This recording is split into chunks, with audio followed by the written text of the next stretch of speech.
Cheese cake খেতে অনেকেই ভালোবাসেন। আমার বাসার বাচ্চাদের খুবই পছন্দের কেক হচ্ছে চিজ কেক। তবে আজকে আমি ম্যাঙ্গো চিজ কেক তৈরি করব, কিন্তু চিজ ব্যবহার করব না। আজকে আমি চিজ কেক তৈরি করব টক দই দিয়ে, আর এটা খেতে হবে অসাধারণ। চলুন দেখে নেওয়া যাক।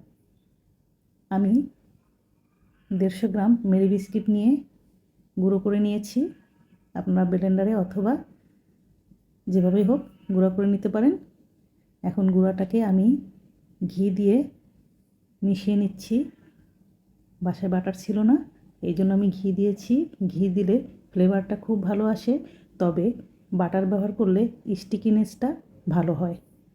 এখন একটি মোল্ডে আমি এটাকে সেট করে নিচ্ছি এবং 30 মিনিটের জন্য ফ্রিজে রেখে দিব নর্মাল চেম্বারে।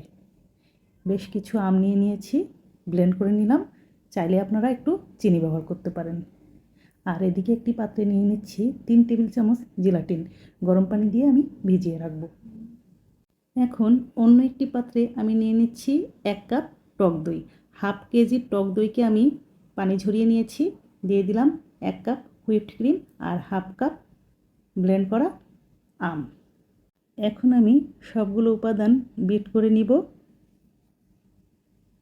বিটারের স্পিড কিন্তু মিডিয়ামে থাকবে। একটু গুছিয়ে নিয়ে আবারও বিট করে নিব। ডিয়ার ভিউয়ার্স, আমার রেসিপিগুলো যদি আপনাদের ভালো লাগে অবশ্যই আমাকে কিন্তু আমার ফেসবুক পেজে ফলো দিয়ে রাখবেন। আর ইউটিউব থেকে দেখলে অবশ্যই আমার চ্যানেলটাকে সাবস্ক্রাইব করবেন। এখন জেলাটিনের মিশ্রণ থেকে অর্ধেক আমি দিয়ে দিলাম এবং ভালো মতো একটু মিশিয়ে নিচ্ছি। এখন কেকের মোল্ডটাকে বের করে আমি এর ভিতরে টক দইয়ের মিশ্রণটাকে দিয়ে দিচ্ছি। এখন যতটা সম্ভব স্প্যাচুলা দিয়ে এই মিশ্রণটিকে সমান করে চারিদিকে ছড়িয়ে দিব, যাতে মিশ্রণটি চারিদিকে সমানভাবে বসে যায়।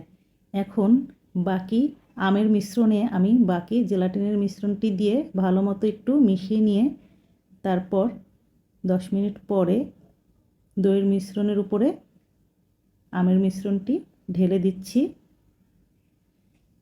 ঢেলে দেওয়া হয়ে গেলে রেখে দিব ফ্রিজের নর্মাল চেম্বারে 5 থেকে 6 ঘন্টার জন্য, অথবা সারা রাত। আমি সারা রাত রেখে দিয়েছিলাম। এখন আপনাদেরকে দেখাচ্ছি কেমন হলো। এখন চারিদিক থেকে প্লাস্টিক র্যাপটি সাবধানে খুলে নিচ্ছি। এরপরে কেকের উপরে আমি কিছু আমের টুকরো এবং চেরি দিয়ে সাজিয়ে দিচ্ছি। দেখতে সুন্দর লাগবে। আপনারা আপনাদের পছন্দ মতো সাজিয়ে নিতে পারেন। এই কেকটি খেতে কিন্তু খুবই সুস্বাদু হয়। ডিয়ার ভিউয়ার্স, আমি কিন্তু এখানে মিষ্টি হুইপড ক্রিম ব্যবহার করেছি। আর আপনারা আমের সাথে চাইলে অবশ্যই চিনি ব্যবহার করতে পারেন, যে যেরকম মিষ্টি খেতে চান। তবে আম যেহেতু মিষ্টি, সেহেতু আমি চিনি ব্যবহার করিনি। আপনারা চাইলে করতে পারেন। এখন কেটে আপনাদেরকে দেখাচ্ছি কেমন হলো। ডিয়ার ভিউয়ার্স, এই কেকটি দেখতে যতটা চমৎকার আর খেতেও ততোধিক সুস্বাদু। ভিউয়ার্স, সবাই খুব ভালো থাকবেন, নিরাপদে থাকবেন, আমার জন্য দোয়া করবেন। পরবর্তীতে আবারও আপনাদের সাথে কথা হবে। আল্লাহ হাফিজ।